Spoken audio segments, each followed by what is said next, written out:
श्री राम जय जय रघुवीर जय जय। श्री राम जय जय रघुवीर जय जय। सीतारमण श्री रघुनाथ जय जय। सीतारमण श्री रघुनाथ जय जय। श्री राम जय जय रघुवीर जय जय। श्री राम जय जय रघुवीर जय जय। सीतारमण श्री रघुनाथ जय जय। सीतारमण श्री रघुनाथ जय जय। श्री वृंदावन बिहारी लाल की जय। आगे भगवान श्री सुखदेव जी कहते हैं कि हे परीक्षित, जैसे तुमने मुझसे प्रश्न किया है ऐसे ही एक बार की बात है, श्री विदुर जी ने सृष्टि संबंधी प्रश्न किया था मैत्रेय जी महाराज से। सुन करके परीक्षित जी ने कहा, श्री विदुर जी और मैत्रेय जी का संवाद हम अवश्य सुनना चाहेंगे, कृपा करके सुनाइए। और इनकी भेंट कहाँ हुई, कैसे हुई, कृपा करके वो भी सुनाइए। तब भगवान श्री सुखदेव जी कहते हैं, ये उस समय की बात है जब राजा धृतराष्ट्र ने बड़ा अत्याचार किया पांडवों के साथ, यहाँ तक कि लाक्षा भवन में उनको डाल करके जलाने की तक की चेष्टा की। यदा तु राजा स्वसुतान साधून पुष्णन्न धर्मेण विनष्ट दृष्टि भ्रातुर्यविष्ठस्य सुतान विबंधून प्रवेश्य लीलाक्षा भवने ददाह। एक तो बाहर की दृष्टि थी ही नहीं उनकी, और भीतर की दृष्टि भी उनकी पुत्र मोह ने हर ली थी, विनष्ट दृष्टि ही। अपने पुत्र मोह में इतने डूब चुके थे कि जो है बार बार पांडवों के साथ अत्याचार करते थे, यहाँ तक कि जुआ खेलने तक की आज्ञा युधिष्ठिर जी को दी, और छल पूर्वक जुआ खेला गया। जब जुआ खेला जा रहा था तो महाभारत उठा के देखिए, वहाँ वर्णन है कि धृतराष्ट्र संजय से बार बार पूछते कि संजय बताओ, मेरे पुत्र की विजय हो रही है अथवा मेरे पुत्र के शत्रुओं की विजय हो रही है। हाँ, ये है, माने इनको कभी अपना माने ही नहीं। पूरे महाभारत का सबसे बड़ा खलनायक कौन है जानते हैं? धृतराष्ट्र। और इस बात को हम नहीं कह रहे हैं, इस बात को स्वयं जो है आदि पर्व में भगवान वेदव्यास जी ने कहा है, सारे महाभारत की जड़ धृतराष्ट्र। और फिर उद्योग पर्व में स्वयं भगवान श्री कृष्ण ने भी यही बात कही है, इस सारे समस्या की जड़ धृतराष्ट्र। केवल उनकी महत्वाकांक्षा, उसके कारण ये सारा युद्ध हुआ।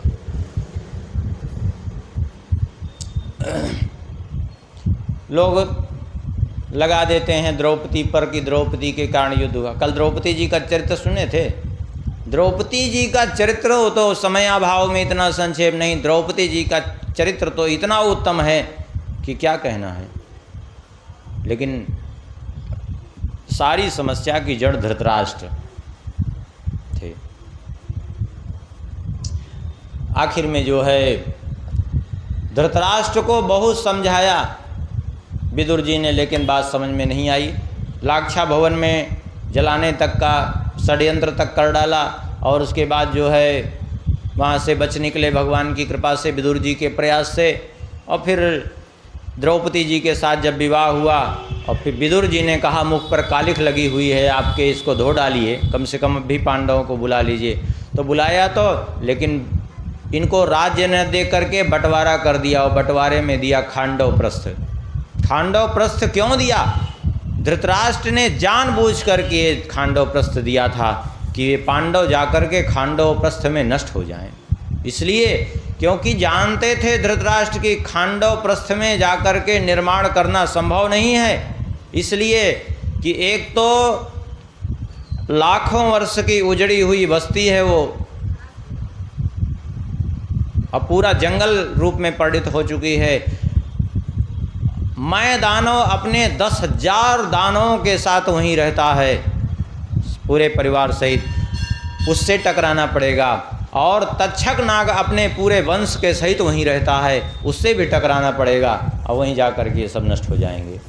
और किसी को खुली भूमि पर भवन बनाने के लिए कह दिया जाए तो सरल होगा, लेकिन हजारों वर्ष लाखों वर्ष का उजड़ा हुआ कोई क्षेत्र हो और वहाँ बड़े बड़े ककड़ीले पथरीले भवन उजड़ करके सब एक टीले के रूप में परिणित हो गए हों, टीला खोद करके कहे कि भवन बनाओ, तो संभव होगा? कितना कठिन हो जाएगा उसके लिए। और वही किया इन्होंने। लेकिन भगवान की कृपा जिसके ऊपर हो तो वहाँ सब संभव होता है। खांडव प्रस्थ को पांडवों ने इंद्रप्रस्थ बना दिया भगवान की कृपा से। आखिर में इंद्रप्रस्थ का निर्माण कर दिया। वो मैं दानव भी शरण में आ गया, क्योंकि अग्निदेव उसको जलाना चाहते थे। श्री कृष्ण भी उसका वध करने के लिए उद्यत हो गए थे, तो अर्जुन की शरण में आया, अर्जुन ने उसको प्राणदान दे दिया। तक्षक बच गया, बाकी पूरा परिवार उसका नष्ट हो गया, और उसका एक वंशज अश्वसेन बचा था जो युद्ध में बदला लेने के लिए गया था। इन्होंने इंद्रप्रस्थ का निर्माण किया और संपूर्ण पृथ्वी को जीतकर चक्रवर्ती सम्राट बन गए और राजसूय यज्ञ किया। प्रसन्नता होनी चाहिए थे धृतराष्ट्र को कि कम से कम हम तो कुछ नहीं कर सकते, युधिष्ठिर जी ने राजसूय यज्ञ किया तो हम इनके ताऊ हैं, तो इनके कारण चाहे या न चाहे, लेकिन समस्त पृथ्वी के राजा भी आकर हमारे चरणों में नतमस्तक होते हैं। क्यों? क्योंकि युधिष्ठिर जी के संबंध से, युधिष्ठिर जी के कारण। लेकिन इनको दाह हुआ और दुर्योधन के बहकाने में आकर के जुआ जैसा निंदित कर्म करने के लिए आज्ञा दी, और जुआ खेला गया, वो भी अन्यायपूर्वक। और उस जुए में जब सब कुछ हार गए, धृतराष्ट्र प्रसन्न हो गए जब पांडव हार गए। तो भरी सभा में द्रौपदी को अपमानित करने के लिए दुर्योधन ने कहा, लेकिन देखिए महाभारत उठाकर धृतराष्ट्र ने एक शब्द भी नहीं कहा है कि दुर्योधन तुम ऐसा नहीं कर सकते हो।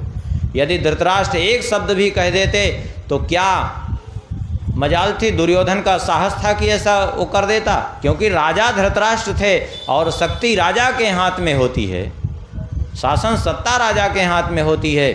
विदुर जी बार बार कहते रहे कि ये आप एक बार केवल अपने मुख से कह करके तो देखिए, तुरंत बंदी बना लिया जाएगा इस दुर्योधन को, लेकिन एक शब्द नहीं कहे।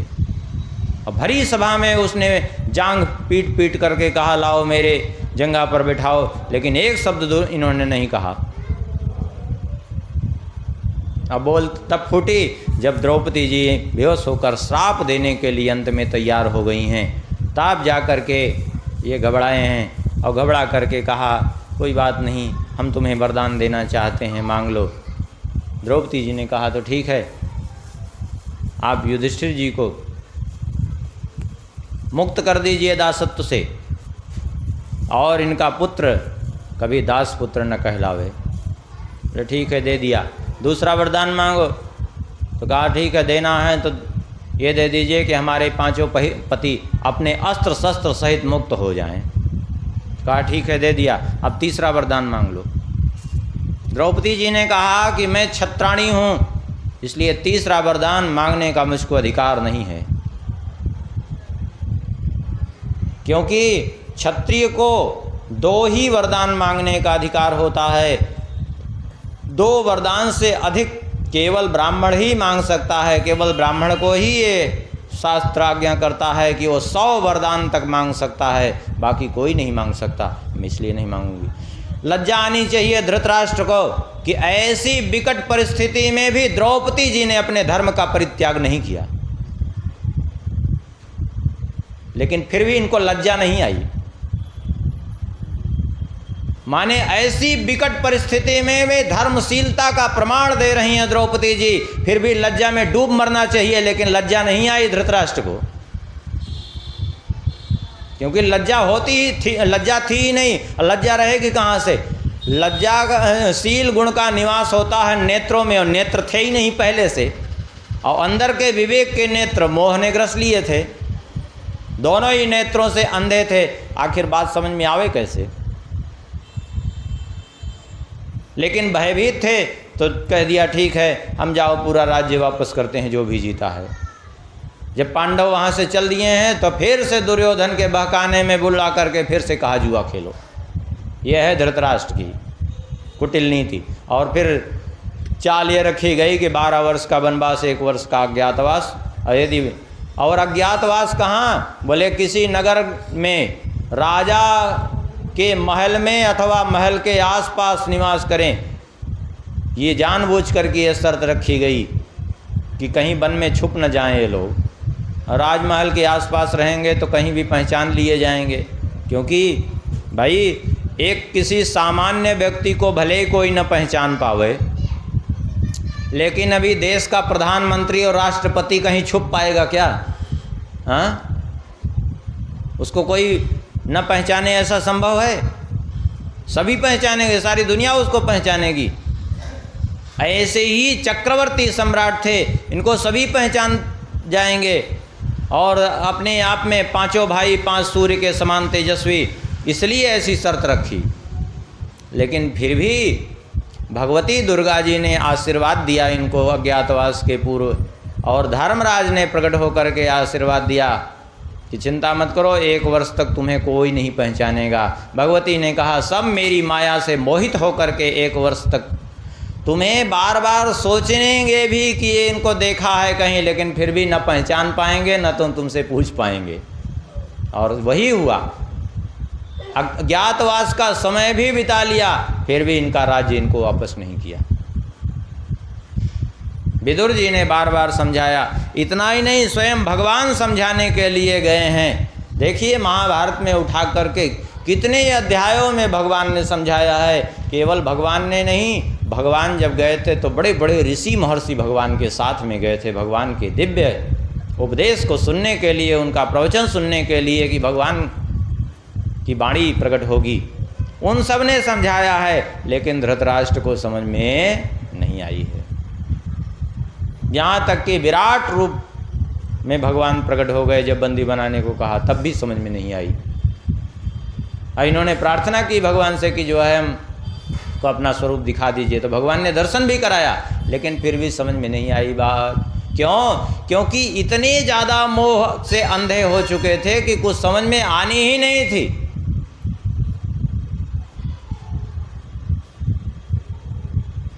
और उस समय श्री विदुर जी महाराज ने जब समझाया था, 8 अध्याय तो वहाँ विदुर जी ने समझाया है, जिसको विदुर नीति कहते हैं। और फिर उसी के बाद 6 अध्यायों में श्री सनत्सुजात जी ने समझाया है, लेकिन समझ में बात नहीं आई। दुर्योधन ने अपमानित किया है कि इस दासी पुत्र को किसने यहाँ बुलाया। अपमानित किया तो उसी समय धनुष बाण रख करके अपना वहाँ से श्री विदुर जी प्रस्थान किए हैं और विभिन्न तीर्थों में भ्रमण करते रहे। कहते हैं उस समय की बात है जब तीर्थों में भ्रमण करते करते बहुत वर्ष बीत गया विदुर जी को, और विचरण करते करते अचानक श्री विदुर जी पहुँच गए कहाँ? बोले श्रीधाम वृंदावन।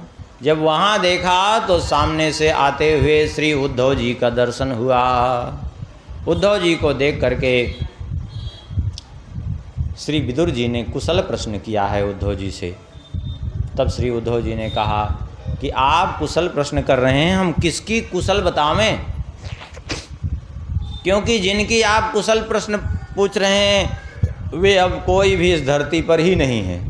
क्या मतलब है? सारी बात बताई उद्धव जी ने कि किस प्रकार से ब्राह्मणों के श्राप के वशीभूत होकर के सब आपस में ही लड़ मरे। अब आपस में लड़ करके सब के सब यदुवंशी समाप्त हो गए। भगवान ने हमें आज्ञा दे दी बद्रिकाश्रम जाने की। मेरी इच्छा वृंदावन की थी, इसलिए मैं इधर से आया। तो विदुर जी से ये सब बातें सुनाई और कहा कि मुझे भागवत सुनाया है श्री कृष्ण ने। सुन करके विदुर जी ने कहा तो आप हमें भागवत सुना दीजिए कृपा करके। उद्धव जी ने कहा कि भागवत हमें भगवान ने जरूर सुनाई है, लेकिन हम आपको भागवत नहीं सुना सकते। आपको भागवत सुनाएंगे श्री मैत्रेय जी महाराज, क्योंकि हमारे सामने ही भगवान ने उनको आज्ञा दी। क्योंकि जिस समय भगवान ने हमें दिव्य भागवत ज्ञान का उपदेश दिया, उस समय मैं अकेला नहीं था, मैं भी था। भगवान श्री कृष्ण द्वैपायन वेद व्यास जी थे और मैत्रेय जी थे, हम तीनों ही लोग थे वहाँ। तो मैत्रेय जी को आज्ञा दी है कि जब विदुर जी आवेंगे तो भागवत सुना देना ये। अब एक प्रश्न है कि मैत्रेय जी को आज्ञा क्यों दे दी भगवान ने? भगवान तो सर्वांतर्यामी हैं, वे जानते थे कि उद्धव जी की भेंट विदुर जी से होनी ही है। हाँ, तो उद्धव जी को ही क्यों नहीं आज्ञा दे दी, मैत्रेय जी को क्यों आज्ञा दी? इसलिए मैत्रेय जी को आज्ञा दी कि देखिए, उद्धव जी यद्यपि बड़े ज्ञानवान हैं, उद्धव जी के संबंध में स्वयं भगवान श्री कृष्ण ने कहा, नौद्धौन्यपि मन्योनो यद गुणैर्नादिता प्रभु। उद्धव जी मुझसे अणु मात्र कम नहीं है, यहाँ तक भगवान ने कह दिया। लेकिन फिर भी, और इतना ही नहीं, बृहस्पति जी के शिष्य हैं श्री उद्धव जी, शिष्यो बृहस्पति साक्षात,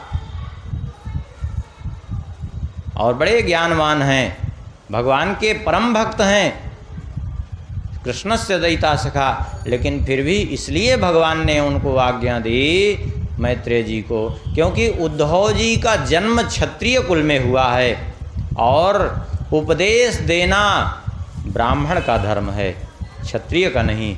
इसलिए भगवान ने मैत्रेय जी को आज्ञा दी कि मैत्रेय जी तुम्हें भागवत का उपदेश देंगे, विदुर जी को मैत्रेय जी सुनाएंगे, उद्धव जी नहीं। यही कारण था और कोई बात नहीं थी।